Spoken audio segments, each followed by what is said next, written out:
well, now that I'm out the gate, I could go ahead and finish making this video. In any case, so I'm making this quick video before I get home because I've been thinking about this for a couple of days now, and I was thinking back on my Marine Corps days. For those of you that don't know, I spent 4 years in the Marine Corps from 2004 to 2008. So I did just my 4 years, and then I ended my service. But I've been seeing a few of my friends from back in those times, from those years. They're now staff NCOs, and if they're watching this video, they come across this video, the only thing that I can say to you is that treat your troops well, and I hope that you are, because some of the people that I know that I used to roll with, we used to do some pretty dumb shit. We used to drink, we used to party a lot, and then it kind of seems that once you get to that certain rank, you have to come down and say, oh, you got to be responsible. This bullshit. Listen, as long as they're doing it responsible, if they're not getting in trouble, let them do it.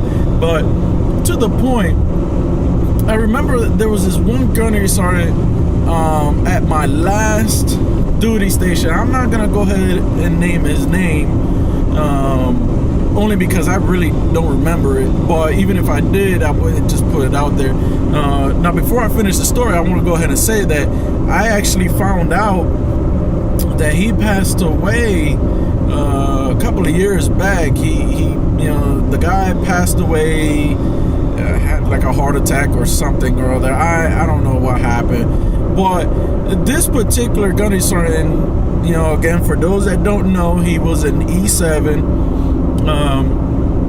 and he one day grabbed me and about 3, maybe 4 other, my friends, the people that, we were like the crew, and he basically, put us on blast. He blasted the hell out of us, chewed us out, basically told us, that we were worthless and that we wouldn't amount to anything, that if it wasn't for the Marine Corps, we wouldn't be anything, and we're not going to be anything. Now, I'm not going to go ahead and sit here and speak ill of the dead, but if that man was alive, I go ahead and rub it all over his face, because I am 3 times the man that fool could have ever been.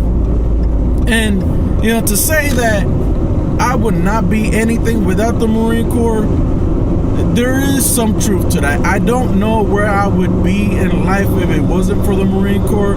I had my good experiences, I had my bad experiences, but overall, most of my experiences are good, and I would never talk ill about the Marine Corps. Yeah, I'll share my bad experiences, and I really hated those times, but there were just times now that I'm out and I can look back on them, it wasn't all that bad. So yeah, there is some truth to the fact that without your service, if you don't have anything going for you, I don't know where you would be. I don't know where I would be. So yeah, I do thank the fact that I decided to go into the service, and I did my time, and it has helped me in life to get several jobs, to give me skills that I need to go ahead and not only survive in life, but be able to act in a certain way. But going back, to that story, for all those, and this is not just for the Marine Corps staff NCOs, but any NCO in any branch, if you're watching this and you see this, treat your troops with some sort of respect and encourage them, even if they're the outcasts or the troublemakers, because those 9 times out of 10 are the ones that are gonna put out the hardest, because all they want to do is get up, go to work, and go home. So they're gonna do whatever it is that they can to do their job and get it done and over with. To finish this thought off before I finish this video, again, he said that we would never amount to anything. Wrong. I know for a fact that I am way better off now than where I was then. If he was still alive and in the military at his rank, I still make probably about a third more than what he would make after spending 18 plus years in service. And I'm at an intersection. I'm trying to look both ways just so I can go ahead and go. Cars just come left and right. But I am way much better off, and I am more successful than I know he was ever gonna be, spending all his life in the military. So, and those friends of mine, they all have great jobs to the best of my knowledge. I know at least 2 of them do. I don't know about the other 4, but at least 2 of them have great jobs.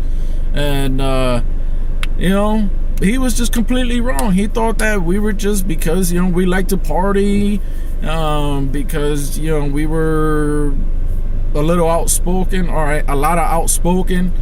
He considered us the shitbags, but we ended out better. At least I did. I ended up being better in life now than where I was in the military. So I'm gonna go ahead and cut this one short. Again, the message is simple. Staff NCOs, I know you have, and NCOs, I know you have your troublemakers, but those are the ones that you should be mentoring the most. Instead of outcasting them, instead of putting them over on their potential promotions, instead of putting them over on their cutting scores or the proficiencies and conducts, those are the ones that you need to go ahead and work on, because not only if you make that person better, you will probably make yourself look better as well. So keep that in the back of your mind. Treat them well, take care of them. Hell, you might actually just end up saving their life should they decide to do something stupid. Just saying. So that's pretty much it. That's the whole point of this video. I'm gonna go ahead and cut this one short. I actually do have another video coming up here in about like half an hour that I'll post separately, because I am going to go visit a detail shop or graphics design shop, because I'm thinking about wrapping the car, but that one will come later. Stay tuned for that one. In any case, thank you guys for watching this video. If you want to go ahead and subscribe, if you want to do so, you don't have to, but take a look at this video. If anything, keep passing the word. Let's support our troops in the way that they should be supported. Peace.